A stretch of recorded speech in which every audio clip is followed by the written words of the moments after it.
Good win. Win's a win. A dub is a dub, so keep on rolling. Sophie Cunningham just took a shot at her own teammates in one of the most brutal ways possible. While the Indiana Fever secured their 5th consecutive win, the real headline was the lack of ball movement during the game. Cunningham was lights out from deep, while the rest of the team went ice cold, and she's not keeping quiet about it. The jump ball, she gets up. Yes. Oh yeah, she uses the off arm to push off on Cunningham. Should Sophie Cunningham be upset with her teammates for not feeding her the ball when she had the hot hand? The Indiana Fever pulled off something few thought they could just months ago. 5 straight victories and a rapid climb up the standings. But underneath all the celebration and momentum lies some real tension over passing and shot choices. And now, Sophie Cunningham is speaking up in a way that could make a few teammates squirm. Let's take a closer look at exactly what unfolded in Seattle and why Sophie Cunningham has every reason to be furious with her team. The Fever edged out the Storm 78-74 in a game that should have been a blowout, but instead turned into a stressful finish due to some poor decision making that almost threw it away. She's been an ideal fit at the stretch 4 position. Cunningham drills a 3. Here's where things get really wild. Sophie Cunningham was on fire from behind the arc, nailing 4 of her 5 3-point attempts. 4 out of 5. That's an 80% shooting clip from downtown. At the same time, the rest of the squad collectively went 0 for 17 from deep. 0 for 17. Let that sink in. One player hits 80% from long range, while everyone else goes completely scoreless. Yet somehow, the one player actually making shots wasn't the primary option. Have been a perfect fit at the stretch 4.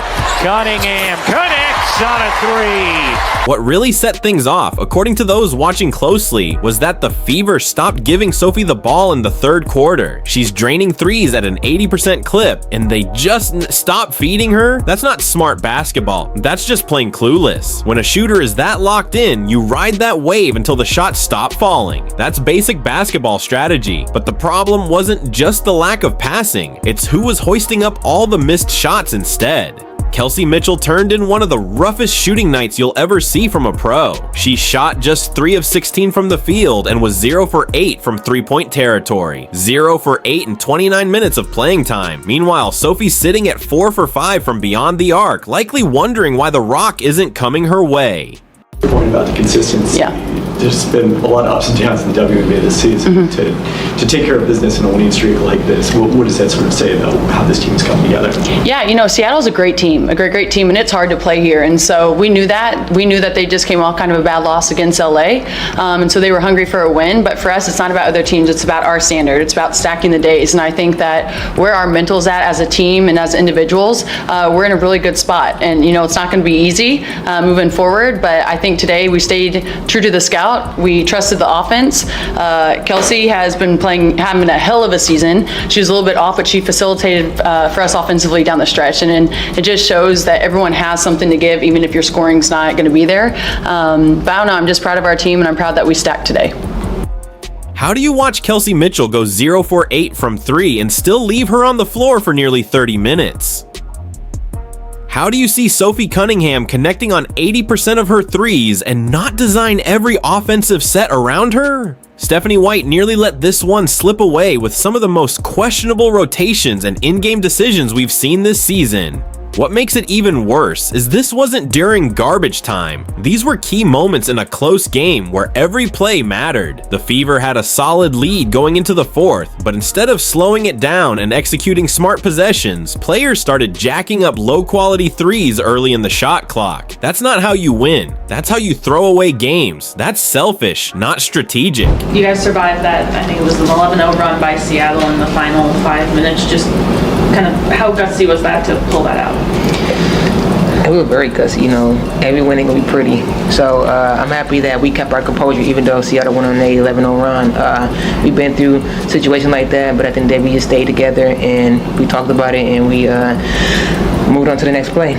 I also think it shows the growth that we've had as a team, because early in the season we were just so inconsistent, and if teams were to do that, we would normally lose those games, but it just shows that we're getting closer, we're trusting each other, and we're just I think that's the biggest part, is trusting and knowing that we can win those games even if they... The mental side of this situation can't be ignored either. Picture being Sophie Cunningham, watching your teammates miss shot after shot while you're standing wide open in the corner, fully aware you could help seal the game if they simply trusted you with the ball. The emotional toll of being overlooked while performing at a high level is crushing for any elite competitor. Understanding the timeline of this collapse is key. Sophie came out strong, knocking down threes and clearly becoming the top perimeter threat. But as the game wore on, the passes stopped coming her way. Instead, players started jacking up tough contested shots with plenty of time left on the shot clock, completely bypassing the player who had been reliable all game. Kelsey Mitchell's shot selection in particular stood out for all the wrong reasons. If you're shooting 0 for 8 from 3, you shouldn't be launching more threes. If you're 3 for 16 from the floor, it's time to switch roles and start creating for others instead of forcing your own offense. But rather than recognize it just wasn't her night and adapt accordingly, Mitchell kept shooting as if she were prime Steph Curry. The sheer lack of basketball awareness was shocking. Any well-coached team would have identified that Sophie was the hot hand and shifted their offensive focus to her. Instead, they stuck with the same predictable sets for players who clearly didn't have it. That's more than just a coaching failure, that's a teammate failure too. What makes this even worse is the veteran dynamic at play. Sophie Cunningham is one of the more experienced players on this roster. She understands the game and what it takes to win. When a veteran is overlooked in favor of younger players having bad games, it sends the wrong message and risks damaging team unity. Sophie's frustration is 100% justified. She didn't come to Indiana to be a bystander. She came to compete, win, and make an impact, not to watch others hoist up bad shots while she stands in the corner open and ignored. That frustration only deepens when you realize this nearly led to a loss. Seattle went on an 11-0 run in the fourth quarter and came dangerously close to stealing a game that should have been wrapped up long before. If the Fever had blown this one due to selfish play and poor ball distribution, it might have gone down as one of the most frustrating defeats of the year. What makes it even more painful is the fact that Sophie has been the most dependable three-point shooter on the roster this season. This wasn't a lucky night for a bench player. She's a proven floor spacer who should be the focus of the offense when she's dialed in. The inability of her teammates to recognize that and adjust speaks volumes about the lack of basketball instincts. The stats back this up in a way that's almost laughable. You've got one player shooting 80% from 3 and the rest of the squad hitting none,